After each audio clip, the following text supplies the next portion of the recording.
ఇక కమ్మ corporation chairman బ్రహ్మం చౌదరిని విద్యా IT శాఖ మంత్రి నారా లోకేష్ పరామర్శించారు. తాడపల్లిగూడెంలోని మణిపాల్ ఆసుపత్రికి వెళ్లిన మంత్రి బ్రహ్మం చౌదరి ఆరోగ్య పరిస్థితిని అడిగి తెలుసుకున్నారు. ప్రస్తుతం ఆరోగ్యం నిలకడగా ఉందని బ్రహ్మం చౌదరి తెలిపారు. బ్రహ్మం చౌదరి ఆరోగ్య పరిస్థితిపై వైద్యులను మంత్రి వాకబు చేశారు. బ్రహ్మం చౌదరి పూర్తిగా కోలుకుంటున్నారని, త్వరలో డిశ్చార్జ్ చేస్తామని వైద్యులు వివరించారు. బ్రహ్మం చౌదరి సతీమణి గౌతమి శ్వేతను కలిసి మంత్రి లోకేష్ ధైర్యం చెప్పారు.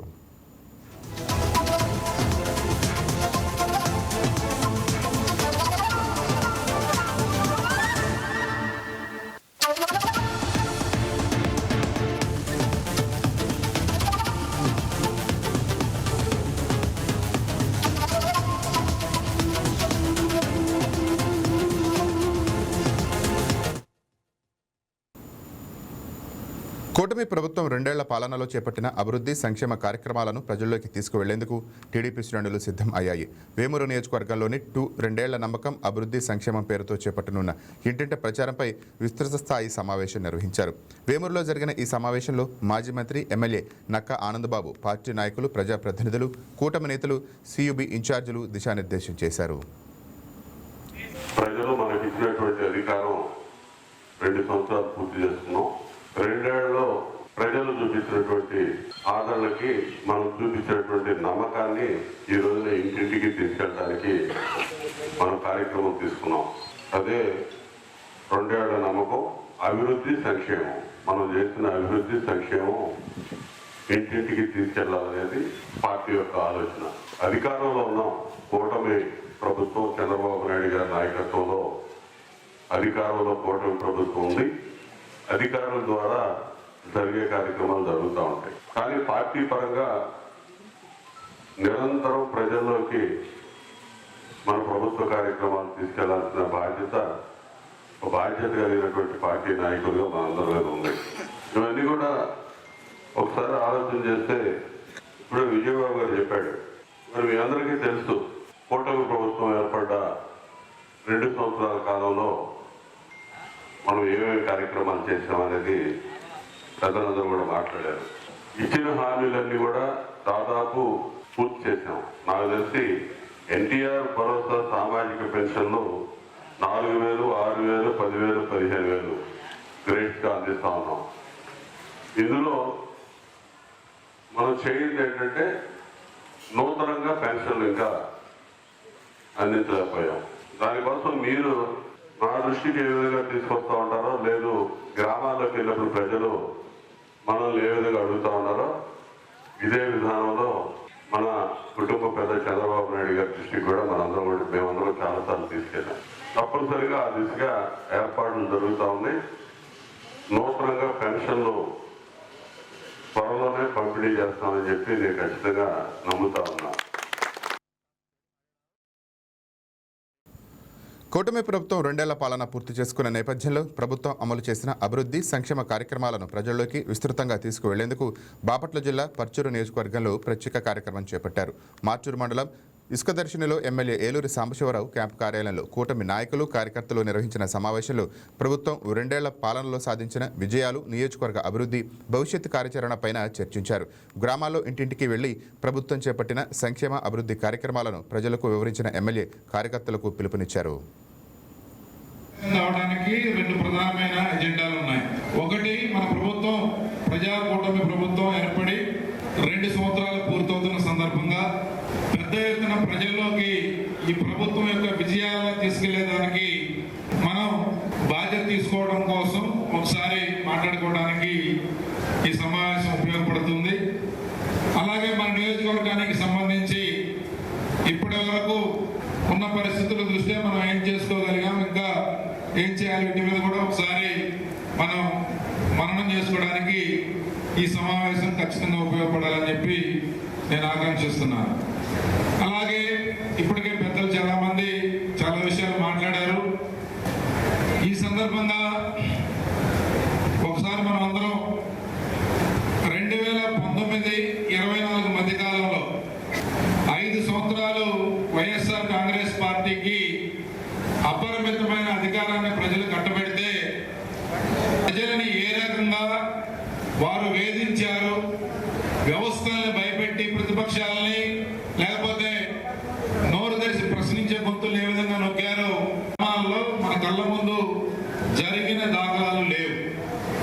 చిన్న పని కూడా చేసుకోలేక ఆ రోజు 100% ఆ పార్టీ సర్పంచులు గెలిచిన చోట ఉన్నాయి. ఇక్కడ కూడా దాదాపు 70-80% ఆ పార్టీ సర్పంచులు, ఎంపీటీసీలు, జెడ్పీటీసీలు గెలిచారు. కానీ వారు 5 సంవత్సరాలు గ్రామాల్లో ఇక అంగన్వాడీ కేంద్రాల అభివృద్ధి, చిన్నారుల పోషణపైన ప్రభుత్వం ప్రత్యేక దృష్టి సారిస్తోంది. ఉమ్మడి నెల్లూరు జిల్లా వెంకటగిరిలో నిర్వహించిన పోషణ్ అభియాన్ అంగన్వాడీల సాధికారత కార్యక్రమంలో ఎమ్మెల్యే కురుగొండ్ల రామకృష్ణ ముఖ్య అతిథిగా పాల్గొన్నారు. ఈ సందర్భంగా 261 మంది అంగన్వాడీ కార్యకర్తలకు ఇండక్షన్ స్టవ్లు, ప్రెషర్ కుక్కర్లు పంపిణీ చేశారు. అనంతరం పలువురు చిన్నారులకు ఎమ్మెల్యే స్వయంగా అన్నప్రాసన చేశారు.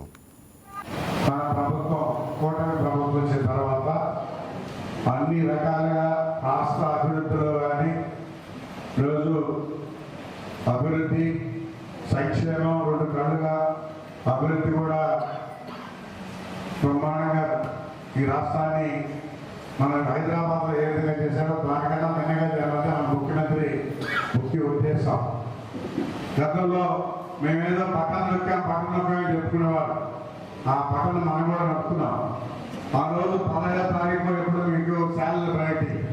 ఈరోజు 1వ తారీఖు సెలవు వస్తుందంటే ముందు రోజు మీకు శాలరీస్ పడతాయి, లేదంటే 1వ తారీఖు ఖచ్చితంగా మీ శాలరీస్ పడతాయి. కాబట్టి మన ముఖ్యమంత్రి 20 సంవత్సరాల ముందు ఆలోచిస్తూ ఉంటాడు. ప్రతి ఒక్కటి కూడా గత ప్రభుత్వంలో చూశారు మీరు. కానీ కొంతమంది అందరూ కూడా వన్ సైడ్ చేసిన రోజులు కూడా ఉన్నాయి. కేంద్రాలకి మరి టాయిలెట్ అని కూడా గంటలు జరిగింది, మీ అందరికీ తెలుసు. గతంలో టాయిలెట్ కూడా లేవు మీకు. అదేవిధంగా 36 అంగన్వాడీ కేంద్రాలకి వాటర్ కనెక్షన్ సౌకర్యం కూడా కల్పించడం జరిగింది. అదేవిధంగా అంగన్వాడీ కేంద్రాలు 50 అంగన్వాడీ కేంద్రాల్లో ₹1,00,000 చొప్పున 51 LED టీవీలు ఇవ్వడం జరిగింది.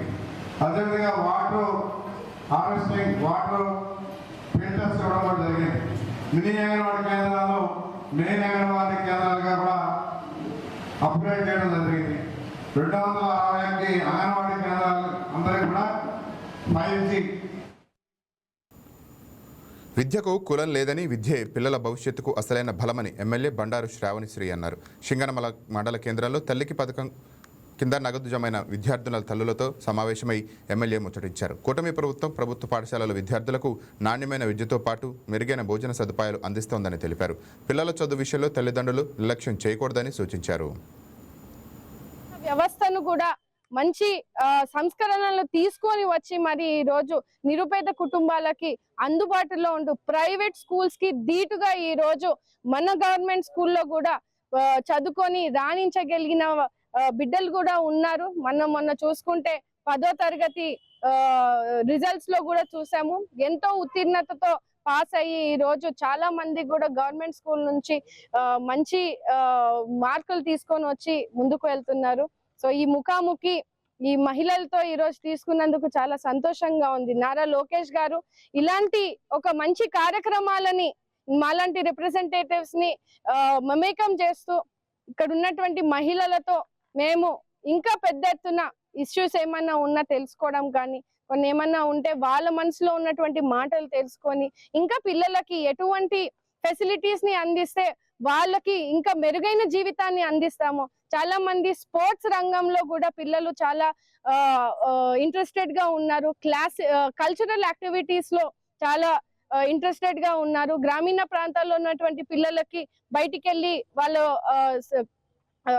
ట్రైనింగ్స్ తీసుకోవాలన్నా, ప్రాక్టీసెస్ చేయాలన్నా ఇబ్బందిగా ఉంది అని కూడా కొన్ని ఇలాంటివి కూడా మనము చర్చించడం జరిగింది. సో రాబోయే కాలంలో కూడా ఇతర యాక్టివిటీస్ ని కూడా పిల్లలని స్కూల్స్ లో ఎలాగైతే స్పోర్ట్స్ ని మనము ఎంకరేజ్ చేస్తా ఉన్నామో, కల్చరల్ యాక్టివిటీస్ ని కూడా పిల్లలకి అందుబాటులోకి తీసుకొచ్చే విధంగా, అలాగే కంప్యూటర్స్ కోర్సెస్ ని, ఎందుకంటే హై స్కూల్లో గతంలో మన చంద్రబాబు నాయుడు గారి హయాంలో కూడా కంప్యూటర్ కోర్సెస్ ని మనము క్లాసెస్ ఇప్పించే వాళ్ళం. గత 5 సంవత్సరాల్లో అవి నిర్లక్ష్యంగా వదిలేయడం జరిగిందా, లేకుంటే వాళ్ళకి అంత మెరుగైన స్థాయిలో పిల్లలకి ఆ టెక్నాలజీని అనుసంధానం చేయలేని పరిస్థితుల్లో వచ్చినారు.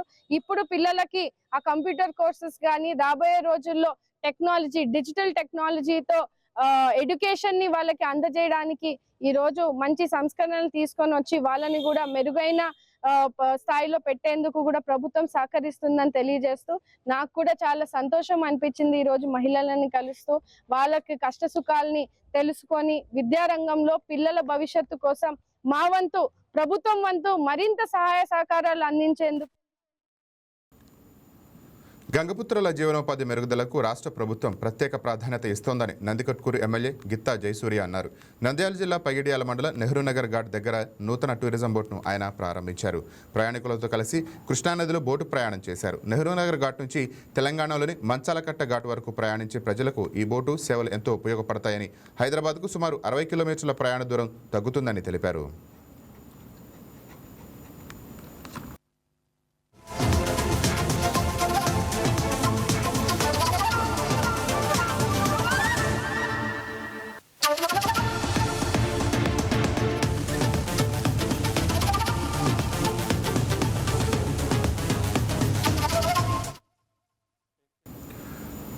ఇక ప్రకాశం జిల్లా దర్శిలో క్రీడా రంగానికి కొత్త ఊపు వచ్చింది. యువతలోని క్రీడా ప్రతిభను వెలికితీయడమే లక్ష్యంగా నిర్మించిన ఇండోర్ క్రికెట్ స్టేడియాలు అందుబాటులోకి వచ్చాయి. టీడీపీ అధికారంలోకి వచ్చిన తర్వాత నియోజకవర్గ పార్టీ ఇన్ఛార్జ్ గుట్టుపాటి లక్ష్మీ చొరవతో సుమారు 2.41 కోట్లతో ఇండోర్ స్టేడియం నిర్మాణం పూర్తయింది. క్రీడా సదుపాయాలను పరిశీలించిన రవినాయుడు అధికారులతో చర్చించి అవసరమైన మార్పులు మెరుగుదలపైన సూచనలు చేశారు. అభివృద్ధి అంటూ జరిగింది గతంలో తెలుగుదేశం పార్టీ హయాంలోనే. 2014 నుండి 19 వరకు దర్శి నియోజకవర్గంలో ఎన్నో ప్రాజెక్టులు శంకుస్థాపన స్టేట్ వరకే, అంటే శిలాఫలకం స్టేట్ వరకే పరిమితం అవ్వటం టౌన్లో కానీ అన్ని మండలాల్లో చాలామందికి తెలిసిన విషయం. అలా ఎన్నో నిలిచిపోయిన ప్రాజెక్ట్స్ గత వైసీపీ పాలనలో ఎటువంటి ఒక అడుగు కూడా పడకుండా నిలిచిపోయిన ప్రాజెక్ట్స్ అన్నీ కూడా మళ్ళీ మన కూటమి ప్రభుత్వం ప్రజాప్రభుత్వం అధికారంలోకి వచ్చాక మన రాష్ట్రం అంతటా కూడా అభివృద్ధి పదంలో వెళ్ళడం చూస్తున్నాము. గౌరవ ముఖ్యమంత్రి చంద్రబాబు నాయుడు గారు, డిప్యూటీ సీఎం పవన్ కళ్యాణ్ గారు, అట్లాగే మన యువ నాయకులు నారా లోకేష్ అన్న కృషితో ఆంధ్ర రాష్ట్రం అభివృద్ధి పదంలో వెళ్ళడం చూస్తున్నాము. అన్ని వర్గాల ప్రజలకు అందుబాటులో ఉంటూ అన్ని రంగాల్లో రాష్ట్రాన్ని ముందుకు తీసుకెళ్తున్నారు. ఇవాళ చూస్తే మనం ఇక్కడ ఎన్టీఆర్ కేవీకే క్రీడా వికాస్ కేంద్రం గతంలో శంకుస్థాపన చేసి లాస్ట్ ప్రభుత్వం ఒక అడుగు కూడా ముందుకు పడకుండా ఉన్నది. ఇప్పుడు 2,40,00,000తో మనం మినీ స్పోర్ట్స్ స్టేడియం ఏర్పాటు చేసుకుంటున్నాము. ముఖ్యంగా ఇక్కడ ఏంటంటే యువతకి విద్యకి ఉపాధి అవకాశాలకి అట్లాగే స్పోర్ట్స్ కేటాయించడం జరిగింది మల్టీపర్పస్ యూజేజ్గా. ఆ రోజు మనం ఒక అడిషన్ అంతకుముందు ఏదైతే మనకు సంబంధించి 25 లక్షల రూపాయలు 2017లోనే శాంక్షన్ చేసాం. ఆ కన్స్ట్రక్షన్ ఏదైతే అయిపోయిందో అంతవరకు కూడా ఆ రోజు రిలీజ్ చేయడం కూడా జరిగింది.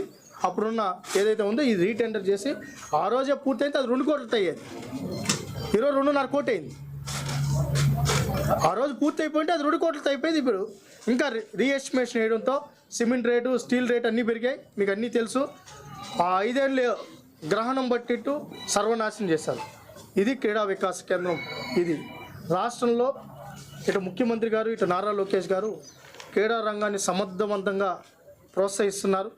ఉమ్మడి ఆంధ్రప్రదేశ్లో అయినా విభజిత ఆంధ్రప్రదేశ్లో అయినా ఆ రోజు గచ్చిబౌలిలో స్పోర్ట్స్ ఇన్ఫ్రా డెవలప్ అయిందంటే చంద్రబాబు నాయుడు గారు 2002లో నేషనల్ గేమ్స్ పెట్టిన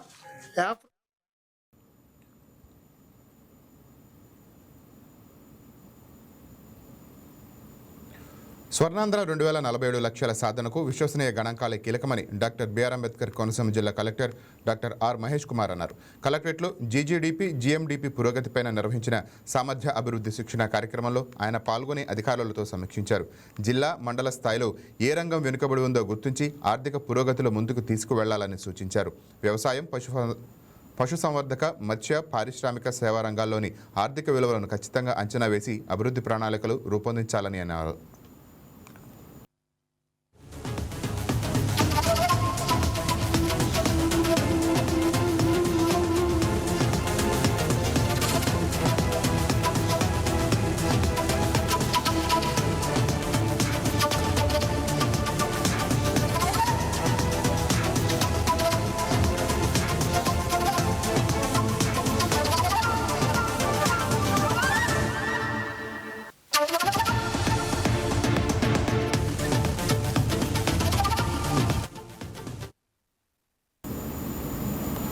కాకినాడ జిల్లా పెద్దపురంలో మెప్మా ఆధ్వర్యంలో మన డబ్బులు మన లెక్కల యాప్పై అవగాహన కార్యక్రమం నిర్వహించారు.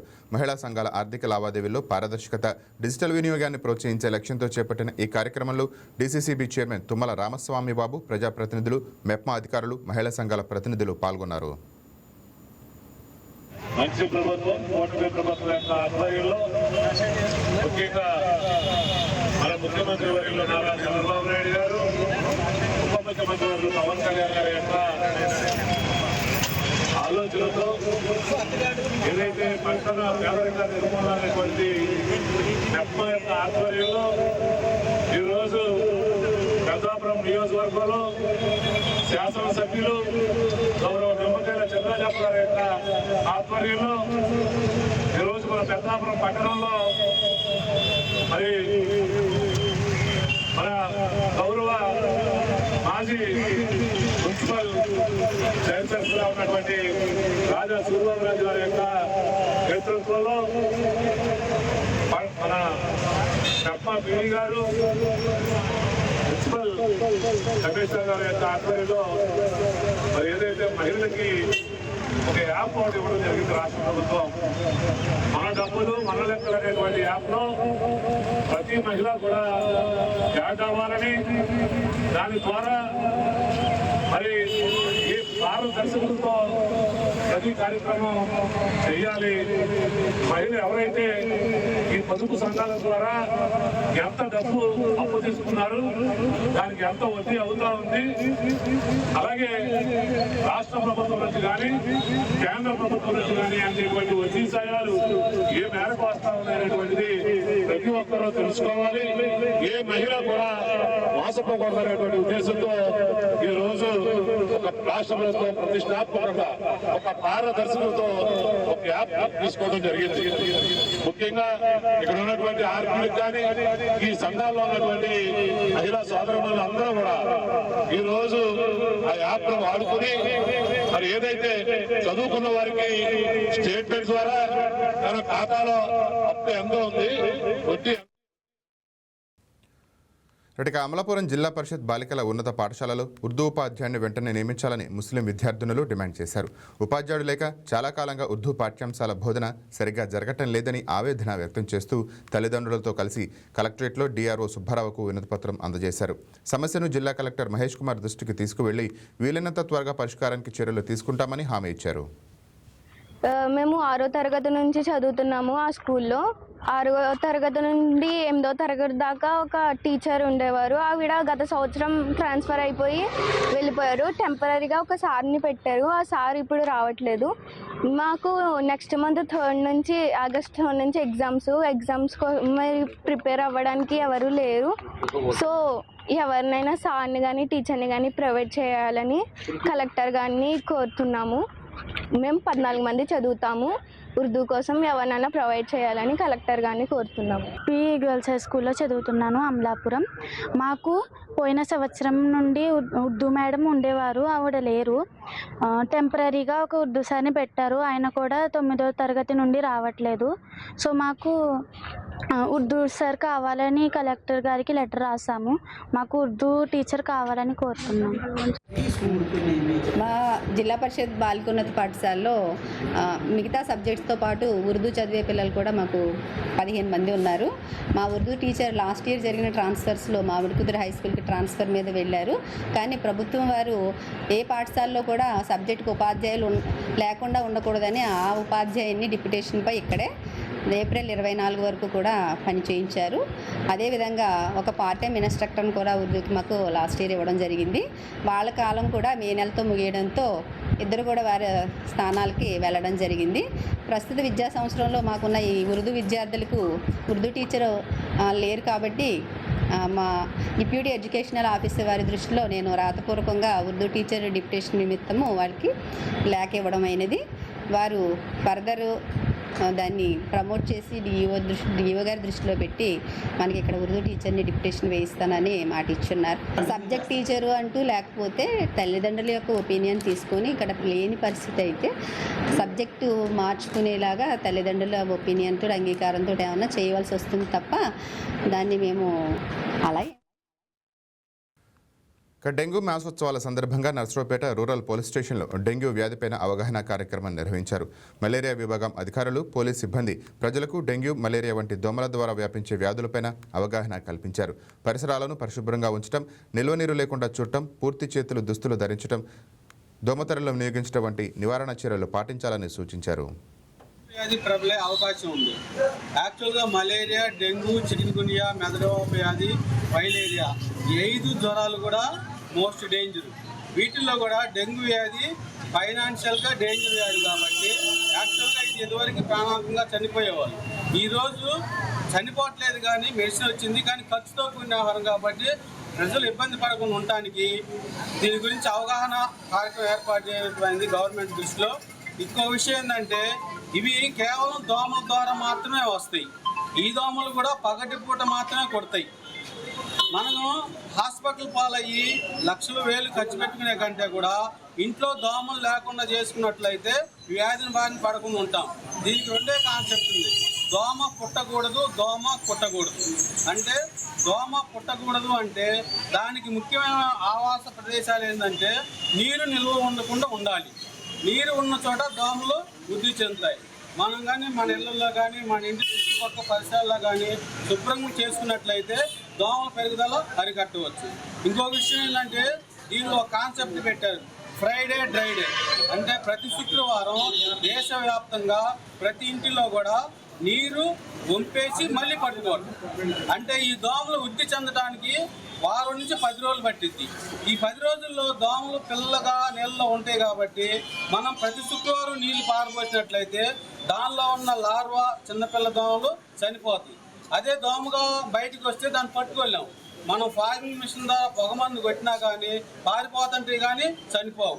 అదే లార్వా ఉన్నప్పుడైతే చనిపోతాయి కాబట్టి ప్రతి శుక్రవారం మనం నీళ్ళు పారబోస్తే లార్వా స్టేజ్లోనే చనిపోతాయి. ఇంకొకటి ఏంటంటే కొన్ని చోట్ల అట్టనే తయారవుతాయి కాబట్టి దోమలు మనం ఇళ్లలో దోమతెరలు కంపల్సరీగా వాడుకోవాలి. దోమ కుట్టకూడదు అనే దానికి ఫుల్ హ్యాండ్స్తో డ్రెస్ తోటి నిద్రపోవాలి.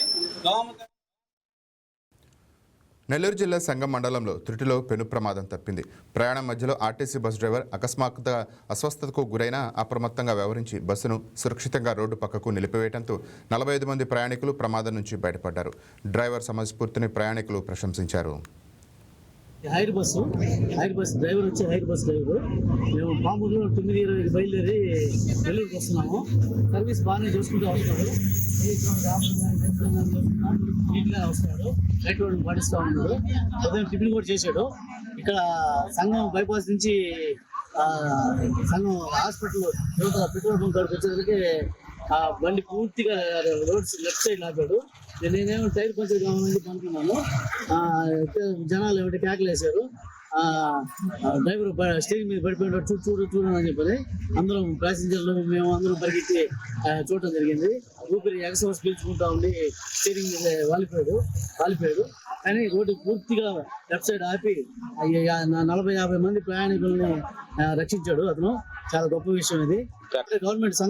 గవర్నమెంట్ హాస్పిటల్కి ప్యాసింజర్లు రోడ్లో ప్రయాణికులు బైక్లు ఎక్కించుకొని అతను తీసుకొని వెంటనే పోవడం జరిగింది.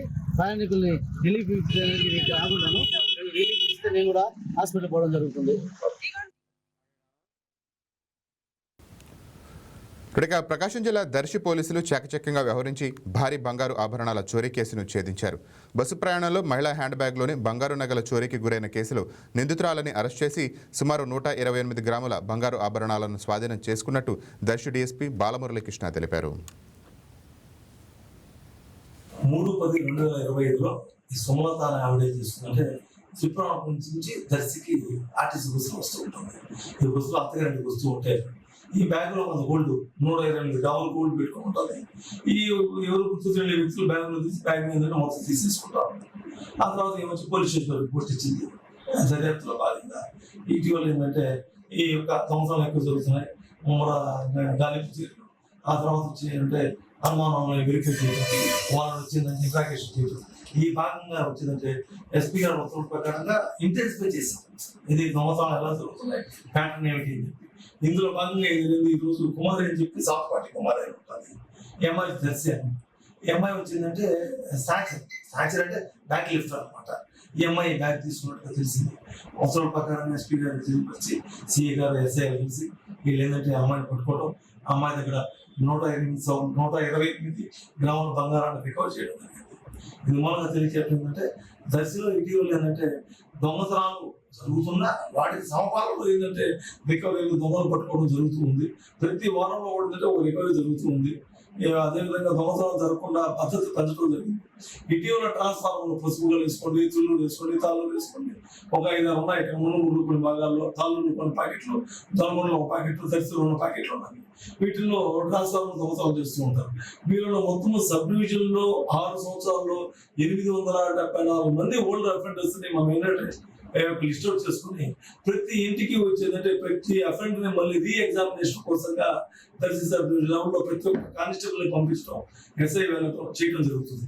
అదే కాకుండా 2 వారాల నుంచి ఎస్పీ గారు ప్రత్యేకంగా ట్రాన్స్ఫార్మర్లు దొంగతనాలు జరగకుండా చేయండి, రైతులకు ఏంటంటే ఇబ్బంది కలగకూడదు, రైతులకు ట్రాన్స్ఫార్మర్ పోతే జీవనమాన సమస్య, వాళ్ళ బతుకుతీరు అధ్యయనం, కల్టివేట్ చేయకపోతే వాళ్ళకి సహాయం చేయండి, వాళ్ళకి వినోదం ఉండండి.